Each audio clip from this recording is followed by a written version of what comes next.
and welcome to the Don Wells Show. It's early Sunday morning in the middle of a wheat field that still hasn't been harvested, although it is more than ripe. It's too wet at the moment. So I'm Michelle, hope you're well. And we're going to do yet another video on the disappearance of summer wells. It seems like every day there are updates, but not updates on where Summer is or what could have happened to her. It has become literally the Donald Wells Show. A while ago, every day he was putting out Facebook posts, but now he's taken to having his voice heard on Voices Behind the Walls channel.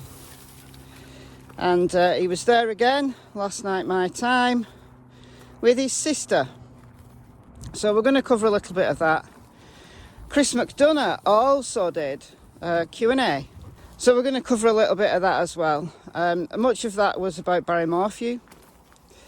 And I think as the Wells case progresses, we may well see some similarities with what happened in the investigation of Morphew and what the TBI might be doing, and how the case might be being investigated, how the case might be presented, and they're playing the long game.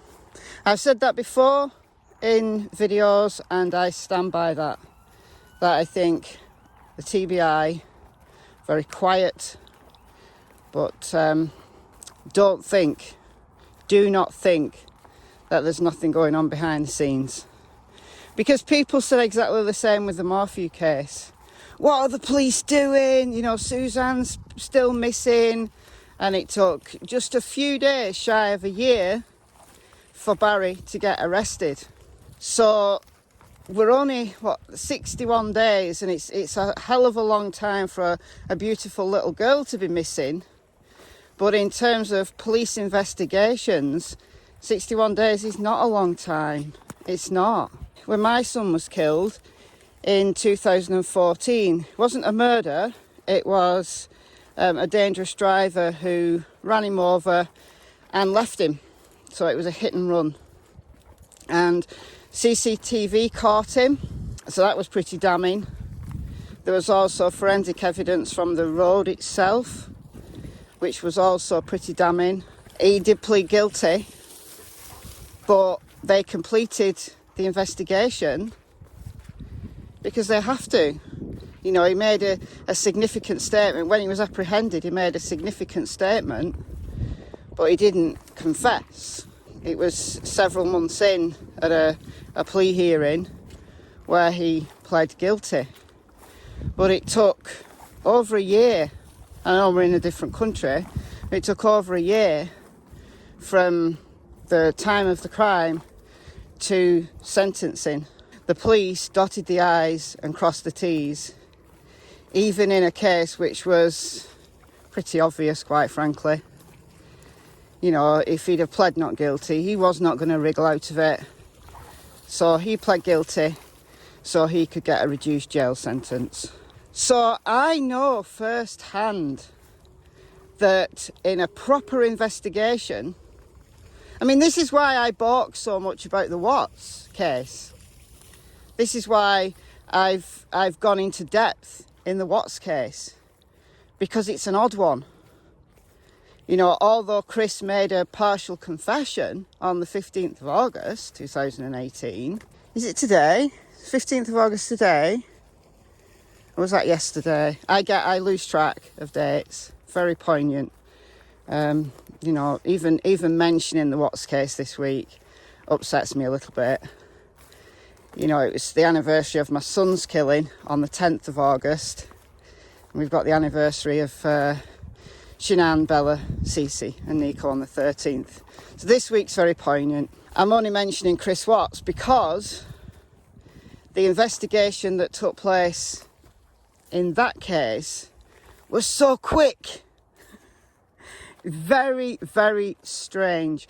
Because although he did make a partial confession, he could have reneged on that confession at any time up to his plea hearing. I'm happy not to hear any news from the TBI. Now, I know that the sheriff, Hawkins County Sheriff Ronnie Lawson, has spoken and said that everyone's a suspect or person of interest, whatever you want to call it. Those are his exact words. They're doing a full, thorough, complete investigation, which is great. So meanwhile, Donald Wells can do as many interviews as he likes. He can speak to as many people as he likes because he's a free man. Do not be under any illusion that this is going to help his case. Don't be, whatever he tells you or whatever his friends tell you, this is not helping his case.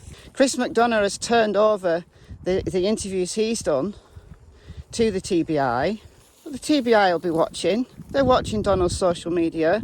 They're watching his every move because they're investigating. So it doesn't matter if Donald Wells can bring up a member of his family. Or, you know, Donald, he's a great man, he's lovely. That's what they said about Chris Watts. Everyone said that about Chris Watts. Doesn't mean anything. He would never essay his daughter. Maybe he wouldn't, but maybe he would. Because past behaviour is important. It's not the be-all and end-all. It's just one factor that we have to think about, we have to bear in mind. And on Voices Behind the Wall last night, when Cher and Mr. Cher said, well, you know, it was a long time ago, it's the past, what happened with the stepsister, and there's no pattern. So, you know, the last time he essayed someone, he was 19, and the victim was 12. Bear in mind, this went on for years and years. This went on for years. It wasn't a one-off fooling around that kids might do, you know, looking at each other's bits or something. This was a proper, he called it himself, he called it a relationship. In his head, it was a relationship. And when that relationship ended, the victim was 12 years old. He was 19. We've got to keep that on the table. Even if eventually, at the end of all of this, Summer is located either alive or deceased, and somebody else did it, and Donald was not involved. At this moment in time, at this crucial time during the investigation, we absolutely have to keep that on the table. Not to berate Don or to deliberately harm him and hurt him, but because it's a relevant part of the investigation until we know more. And it makes him a prime suspect in my personal view, but I'm quite sure also in the eyes of the cops until they get more evidence. Once they get the digital forensics all back and analysed. And I know they've got the phone data, which they can get a lot off because they were using the phones all day. Can anybody tell me, this is just an aside but very relevant one, can anybody tell me how the Subaru was checked? What was that Subaru taken and analysed and then given back to the Wells? Because they've got it now, because Donald was driving it in his little video. So has that Subaru been analysed in any way? I'd like to know that. Hopefully it has, because as we've seen in the Morphew case, very, very important. Very important. Could be a vital clue to rule Don out. I know he's got alibis and people who said he was at work. Well, it was only 30 minutes away, so even if these guys who've given him alibis are completely truthful and they did see him throughout the day, there is time where he could have gone off for an hour or two and not be missed. So even if they're telling the truth and not providing a false alibi, that really isn't very strong for me. What I want is the forensic data. Cassie, good girl. Good girl. Good girl. Let's talk about now the new elephant in the room. Let's talk about what Chris McDonough said. That Don has got a 17-year-old girlfriend. He made that statement. He didn't qualify it. I'm just going to kind of hold it there. I'm not going to put it in the box, the relevant bits box that I've got in my head about Donald Wells. Because a statement made by Chris McDonough with no qualification, I'm not going to take that and run with it. I'm definitely not. Some people might, but I'm not. I'm just going to hold it there and see what comes up. Chris has got a show tonight. Cher from Voices Behind the Wall made a statement after that. Put it on the screen now. Saying that he doesn't have a 17-year-old girlfriend, although she is aware of a situation and she's going to record something today. So that statement might come out before I've had a chance to edit and upload this video. So we might already know what that statement is by the time I upload this. But why did Chris McDonough make that statement? Now, he's not stupid enough, I'm quite sure, with all his experience, he's not stupid enough to put that out there just to berate Don a little bit more. He's not that stupid. He's got that information from somewhere. Now, he has been wrong recently. He said that Jamie, the guy who filmed the dog trail, Jamie Wilson, was the Jamie who was Donald's co-worker. And I believe that. I mentioned that in a video. There are two Jamies, all right? And I know Jamie Wilson himself, who has a YouTube channel, Jackham or something, has put out a statement. So I'll apologise for getting that wrong. Chris McDonough's apologised. I'm not going to believe what Chris McDonough says without any evidence. But if Donald has a 17-year-old girlfriend, or has had one, so it's no longer a current girlfriend, but he's had a 17-year-old girlfriend, then that's problematic, because the age of consent in Tennessee and in Utah, if this goes back to when he was in Utah, is 18, even if she consented. That's a big problem. So who is this woman? Who is this 17-year-old? Has Chris spoken to her? A 56-year-old man with a 17-year-old girl. That's a problem. I can't see many people saying that's okay. So we'll wait and see on that one. Is it relevant to Summer's case in relation to building up a history of Donald? To know what Donald's been up to with young people, certainly if they're below the age of consent.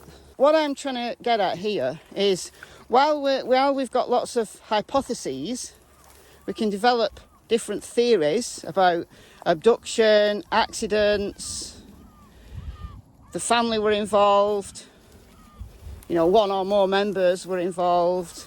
All of these things can be said. None of them can be either proven or disproven. Therefore, they're all on the table. This is another reason why this investigation, from a forensic standpoint, from a policing standpoint, is complex. It's got many moving parts that change daily, like the information that comes out changes daily. For us watching this on the sidelines, and I'm completely impartial, someone came into my comments section yesterday saying, you've already found him guilty. No, I haven't. Just because I think he's a suspect, as the police do, and for me he's at the top of my list, my personal list, he's not guilty until he's proven so beyond a reasonable doubt in a court of law.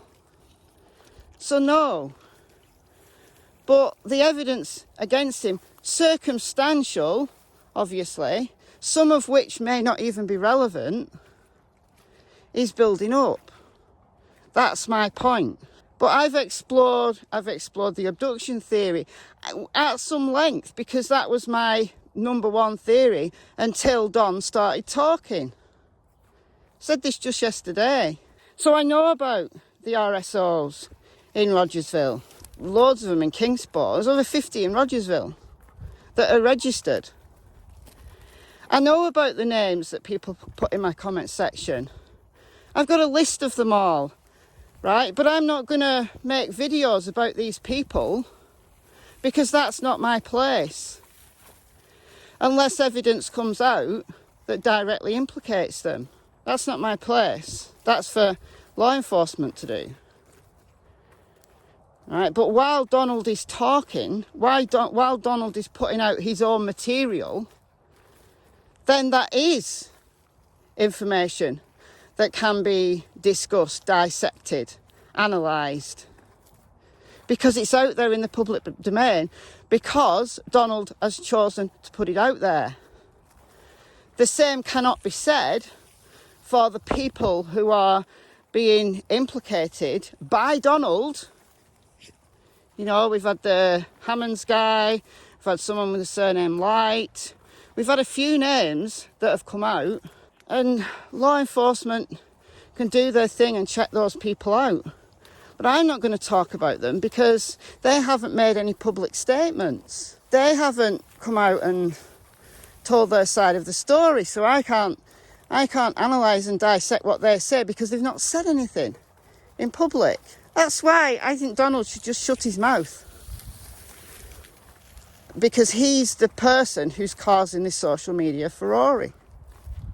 And no, absolutely not. I absolutely do not agree with people saying nasty things on Facebook.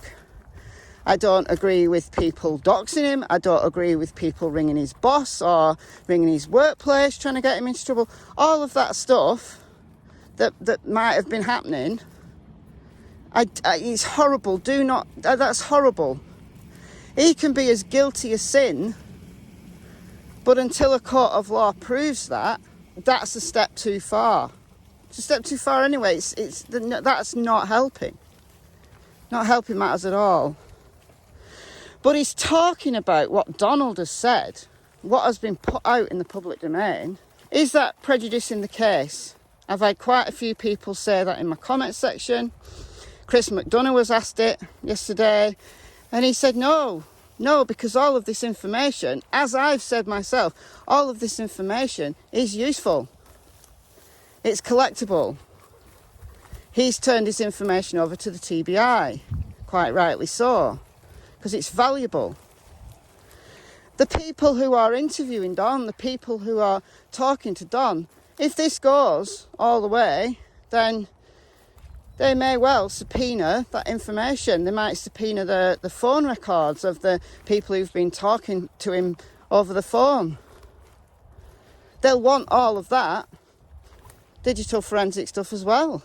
So, you know, if Donald really wants to help himself, because it seems to be all about Donald, if Donald really wants to help himself, he needs to stop talking. Because the more he talks, and no, Chris McDonough hasn't done anything wrong. He's asked him questions, he's asked him probing questions, but Don was a consenting adult who could have said no, he could have put the phone down at any time. If he felt uncomfortable, why did he keep talking? He's a grown man, he needs to take responsibility. And now he's trying to distract and deflect away from that. If people can't see that, I don't know what to tell you. I can't help you. But no, absolutely, I have not found him guilty. I can't do that. But he is my number one suspect. I'm going to tell you straight. I have done, I've told you. But information like, does he have a 17-year-old girlfriend? That's not gone in my box of evidence. That's just waiting there. I've put it in the inbox. I've put it in the inbox. Not filed it yet. But it's out there. It's been said. So let's see what comes of that. Because if that's proven, that's a crime in either Tennessee or Utah, in its own right. And then people come along and say, well, how is there any of this helping Summer? How is any of this helping find Summer? Well, 61 days now. The chances of finding Summer alive are minute. But we need to bring her home, right? Everybody wants to see her home and learn to rest. Or, you know, that 1 in a million chance that she could be still alive. Of course we do. And that'll be part of the police investigation. These investigations are two-pronged because you've got to find the person that's missing, but also you've got to find the person or persons who did this. I can't go to Tennessee. I'm thousands of miles away from Tennessee. I can't go to Tennessee and start rooting around the woods. If it was local to the area, I would have offered. But collecting information, discussing information that's in the public domain, collating that evidence as the police are doing, that's part of the line of inquiry to catch who did this. And that's open for discussion. So no, it's not prejudicing the case. It's potentially helping the case. But let me know what you think. Let me know what you think in the comments below. I've been Michelle. Hope you're well. Please do keep it classy in the comments. I have had a few abusive ones, so they do get deleted.